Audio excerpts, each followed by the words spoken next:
یا یزید قتل میں شریک تھا تو پھر وہ بہت بڑا لعنت اللہ علیہ تھا۔ تو حضرت مفتی تقی عثمانی صاحب کی تحقیق یہ ہے کہ یزید کے بارے میں مستند روایات سے ثابت نہیں ہے کہ وہ حضرت حسین کے قتل میں شریک تھا۔ قلب و ذہن یزید کا، تن من یزید کا، اس نے بھی تھام رکھا ہے دامن یزید کا، اور محشر میں پیٹتے ہوئے بولیں گے یہ ملک، یہ شخص کر رہا تھا سمرتھن یزید کا۔ ابھی آپ نے مفتی طارق مسعود جو کہ ایک دیوبندی عالم ہے، آپ نے اس کی زبانی سنا کہ امام حسین رضی اللہ عنہ کو جو شہید کیا گیا وہ یزید کے حکم پر شہید نہیں کیا گیا۔ اس نے کہا کہ اگر یزید کے حکم پر شہید کیا گیا تب تو وہ بہت بڑا لعنت اللہ علیہ ہے، لیکن اس کے بعد وہ یزید کا دفاع کرتے ہوئے کہتا ہے کہ دیکھو، وہ کسی مفتی تقی عثمانی کی تحقیق بیان کرتا ہے کہ مفتی تقی عثمانی کی تحقیق یہ ہے کہ امام حسین کو جو شہید کیا گیا وہ یزید کے حکم پر شہید نہیں کیا گیا، بلکہ اور ہی لوگوں نے امام حسین رضی اللہ عنہ کو شہید کیا۔ اب دیکھیں یہ کس طرح سے یزید کی برات کا اعلان کرتے ہیں اور اپنے آپ کو اہل سنت والجماعت کہلاتے ہیں، اور یہ کہتا ہے کہ یہ مستند ذرائع سے، مستند روایت سے یہ بات ثابت نہیں ہوئی ہے کہ امام حسین رضی اللہ عنہ کو جو ہے یزید کے کہنے پر شہید نہیں کیا گیا۔ اب دیکھیں آپ پڑھیں تاریخ ابن کثیر البدایہ والنہایہ، علامہ ابن کثیر علیہ الرحمہ ارشاد فرماتے ہیں کہ یزید نے حکم دیا کہ اگر امام حسین رضی اللہ عنہ اور ان کے رفقا، اگر ان کے گھر والے یعنی اہل بیت اگر بیعت نہ کریں، اگر امام حسین بیعت نہیں کریں تو ان کو اور ان کے اہل بیت کو یعنی ان کے گھر والوں کو، ان کے رفقا کو شہید کر دیا جائے۔ امام ابن کثیر نے البدایہ والنہایہ کے اندر یہ فرمایا کہ اگر وہ بات نہیں مانے، وہ یزید کے ہاتھ پر بیعت نہ کرے تو ان کو شہید کر دیا جائے۔ اور یہ شخص کہتا ہے کہ نہیں، یزید کے کہنے پر امام حسین کو شہید نہیں کیا گیا۔ اور اسی طرح ایک اہل حدیث کے بہت بڑے عالم ہیں سید ابو بکر غزنوی، وہ اپنی کتاب خطبات و مقالات میں لکھتے ہیں کہ یزید کے حکم پر مسلم بن عقیل کو شہید کیا گیا اور یزید ہی کے حکم پر امام حسین رضی اللہ عنہ کو شہید کیا گیا۔ اور تحفہ اثنا عشریہ میں حضرت شاہ عبدالعزیز محدث دہلوی علیہ الرحمہ ارشاد فرماتے ہیں کہ ناپاک یزید کے حکم پر، یعنی یہ ناپاک یزید کے حکم پر امام حسین رضی اللہ عنہ کو شہید کیا گیا۔ اور اسی طرح شیخ عبدالحق محدث دہلوی نے تکمیل الایمان میں فرمایا کہ یہ کہنا کہ یزید کو امام حسین رضی اللہ عنہ کو یزید کے کہنے پر قتل نہیں کیا گیا، یہ کہنا، یہ قول باطل اور مردود ہے، بلکہ کیا رسول کریم علیہ الصلوۃ والسلام کی توہین اور آپ کی اہل بیت کی توہین یہ انسان پر لعنت کے لیے کافی نہیں ہے۔ اور اسی طرح مجدد الفسانی علیہ الرحمہ نے اپنے مکتوبات میں لکھا کہ یزید جو تھا وہ بد نصیب اور اس نے اہل بیت اطہار پر ظلم کیا۔ اور امام زاوی علیہ الرحمہ سیر اعلام النبلاء میں فرماتے ہیں صفحہ نمبر 37-38 پر کہ یزید بد کردار، ناصبی، جفاکار اور سنگ دل تھا، بد زبان تھا، اور اسی کے کہنے پر امام حسین رضی اللہ عنہ کو شہید کیا گیا۔ تو یہ اس شخص کا کہنا کہ نہیں، قتل حسین میں یزید کا کوئی ہاتھ نہیں تھا۔ اور اسی طرح آپ چلیں، قاضی ثناء اللہ علیہ الرحمہ نے تفسیر مظہری میں لکھا کہ یزید بدبخت اور اسی نے امام حسین رضی اللہ عنہ کو شہید کروایا اور اسے بدر والے مقتول کفار کا بدلہ قرار دیا۔ یعنی امام حسین رضی اللہ عنہ جب شہید کر دیے گئے اس کے بعد اس نے ان کی ہجوم میں ان کی اہانت کے لیے اشعار پڑھے، اور اشعار کیا تھے؟ اشعار یہی تھے کہ ان کا مفہوم یہ ہے کہ آج اگر بدر والے ہمارے آبا اگر آج زندہ ہوتے تو وہ کس قدر خوش ہوتے۔ اور اسی طرح حافظ ابن حجر حیثمی نے سوائق المحرقہ میں فرمایا کہ یزید کے بیٹے نے چند دن حکومت سنبھالنے کے بعد اس نے حکومت کو ٹھوکر مار دی۔ اس کے بعد اس نے کہا کہ میرے باپ یزید نے حکومت کی لیکن وہ اس قابل نہیں تھا، اس نے نواز رسول امام حسین رضی اللہ عنہ پر ظلم کیا۔ اور وہ یہ یزید کا بیٹا یہ کہنے کے بعد رونے لگا، اور روتے ہوئے اس نے کہا کہ مجھے اس بات کا خطرہ ہے کہ یزید کا معاملہ قبر کے اندر جا کر کے کیا ہوا ہوگا۔ اور اس نے جو ہے کیوں؟ اس لیے کہ اس کا بد انجام ہونا یہ اس لیے تھا کہ اس نے نواز رسول امام حسین رضی اللہ عنہ سے جنگ کی تھی۔ اور تاریخ طبری میں امام جریر طبری علیہ الرحمہ نے فرمایا کہ یزید بد کردار، شرابی، زانی اور کتوں کی لڑائی کا شوقین تھا، اور گانے باجے کو وہ مباح کہتا تھا، اور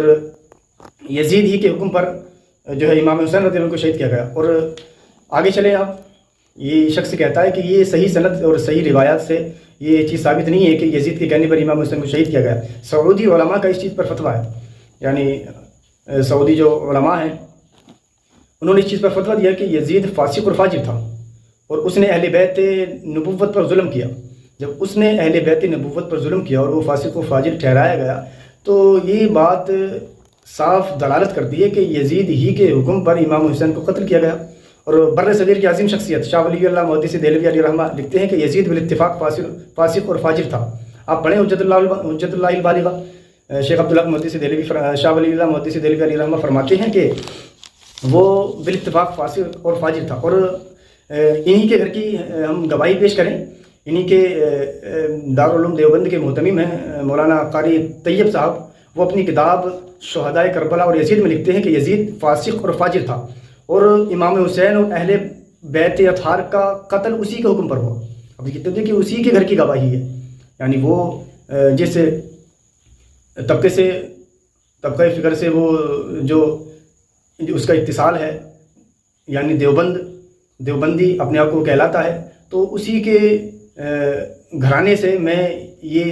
جو ہے دلیل پیش کروں کہ اسی کے گھرانے کے مولوی نے لکھا کہ امام حسین اور اہل بیت نبوت کا جو قاتل ہے وہ یزید ہے۔ اور السیف المسلول میں علامہ قاضی ثناء اللہ پانی پتی علیہ الرحمٰن نے لکھا کہ یزید پر لعنت کرنا جائز ہے، یزید پر لعنت کرنا جائز ہے۔ امام احمد بن حنبل فرماتے ہیں کہ قرآن سے یہ چیز ثابت کیا ہے کہ جو اللہ کو مانتا ہے وہ یزید سے،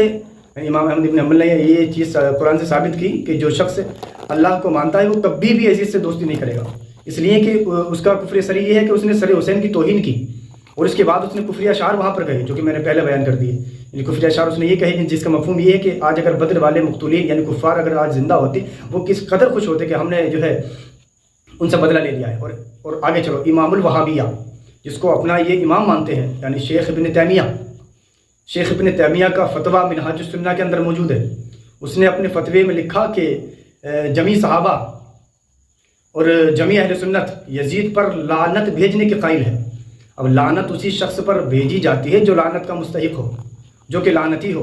اور یزید لعنت کا مستحق وہی مانا کر ہوا کہ اس نے امام حسین کو شہید کیا۔ امام حسین رضی اللہ عنہ کو جب اس نے شہید کیا تبھی تو وہ لعنت کا مستحق ہوا۔ اور امام اہل سنت اپنی یعنی علامہ سعد الدین تفتازانی علیہ الرحمہ اپنی مشہور زمانہ کتاب میں شرح قائد نصفی میں لکھتے ہیں کہ یزید پر لعنت کو جائز قرار دیا ہے، اور اس لیے کہ یہ اس وقت کافر ہو گیا تھا جس وقت اس نے امام حسین کو کے قتل کا حکم دیا تھا۔ اور علماء نے اس شخص پر لعنت کے جواز پر اتفاق کیا ہے کہ جس نے امام حسین رضی اللہ عنہ کو شہید کیا اور ان کی شہادت پر خوش ہوا تو ہم اس پر لعنت کے بارے میں بلکہ اس کے ایمان کے بارے میں توقف نہیں کرتے۔ یہ امام اہل سنت علامہ سعد الدین تفتازانی علیہ الرحمہ نے اپنی مشہور زمانہ کتاب شرح قائد نصفی میں اس کو ذکر فرمایا۔ اور اسی طرح تاریخ الخلفاء میں علامہ جلال الدین سیدی علیہ الرحمہ نے فرمایا کہ وہ شخص جو اہل مدینہ کو ڈرائے گا تو اللہ اس کو ڈرائے گا، اور جو اہل مدینہ کو ڈرائے گا اس پر اللہ کی اور اس کے تمام فرشتوں کی لعنت ہے۔ اب اہل مدینہ کو کس نے ڈرایا؟ یہ یزید ہی نے ڈرایا کہ جب 63 ہجری میں یزید سے اہل مدینہ نے یزید کی بیعت توڑی تو اس نے جو ہے اہل مدینہ پر حملہ کیا۔ واقعہ حرہ جس وقت پیش آیا، واقعہ حرہ کیا ہے؟ یہی ہے کہ اس نے مسجد نبوی کی حرمت کو پامال کیا، کعبۃ اللہ کی حرمت کو پامال کیا، غلاف کعبہ کو اس نے جلایا، اور جو ہے وہ سینگ جو کعبہ کی دیوار پر نصب تھا، جو دمبے کا وہ جو دمبا اسماعیل علیہ السلام کی قربانی کے وقت آیا تھا، وہ اس دمبے کا سینگ جو کہ کعبۃ اللہ کی دیوار میں نصب تھا وہ بھی اس وقت جل گیا۔ یعنی اس نے مدینہ المنورہ کے اندر مدینہ المنورہ کی اتنی بے حرمتی کی کہ ہزاروں باقرہ لڑکیوں کی بکارت اس نے زائل کی، اور زنا بالجبر اس نے کرایا، شراب کو اس نے حلال کر دیا، نماز کے ترک کو اس نے جو ہے اپنے اوپر لازم کر لیا۔ تو ایسا کون سا جرم ہے جو یزید سے ثابت نہیں ہے؟ اور صحابی رسول ابن زبیر جب یزید کے مرنے کی خبر عبداللہ ابن زبیر رضی اللہ عنہ تک پہنچی تو عبداللہ ابن زبیر نے کہا کہ اہل شام تمہارا گمراہ کرنے والا مر گیا۔ گمراہ کرنے والا کون تھا؟ وہ یزید تھا، یعنی یزید جو کہ خود گمراہ تھا اور گمراہ کرنے والا تھا وہ آج چلا گیا، وہ مر گیا۔ یہ بھی تاریخ الخلفاء میں علامہ امام جلال الدین سیوطی علیہ الرحمہ نے اس کو بیان فرمایا، اور تاریخ ابن خلدون میں بھی یہ بات جو ہے ذکر کی گئی کہ ابن زبیر نے یزید کو گمراہ بتایا۔ تو یہ چیز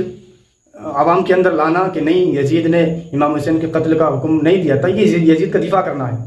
اور یہ یزید وہ لوگ جو یزید کے ساتھ تھے یہ انہی کی پیداوار ہیں، انہی کی اولادیں ہیں جو کہ یزید کا دفاع کرتی ہیں. اب دیکھیں اہل حدیث تو کہتے ہیں جو ہے یزید کو رحمۃ اللہ علیہ کہہ دیتے ہیں. ابھی ذاکر نائک نے سن 2008 یا 9 میں اس کو رضی اللہ عنہ تک کہہ دیا تھا. تو یہ انہی لوگوں کی جماعت میں سے ہیں، حالانکہ اپنے آپ کو اہل سنت والجماعت کہتے ہیں، لیکن اہل سنت والجماعت کا موقف یہ ہرگز نہیں ہے جیسے کہ ابھی بیان کیا گیا. اہل سنت والجماعت کا موقف یہی ہے کہ یزید کے کہنے پر امام حسین کو قتل کیا گیا، امام حسین کو شہید کیا گیا ہے نا. بعض لوگ کہہ دیتے ہیں کہ نہیں، یہ جس طرح کہ اس نے اسی دیوبندی مفتی نے بھی بیان کیا کہ نہیں یزید کے کہنے پر امام حسین کو شہید نہیں کیا، تو یہ بات بالکل خلاف حق ہے، یہ بات حق نہیں ہے، بلکہ یزید کے کہنے پر ہی امام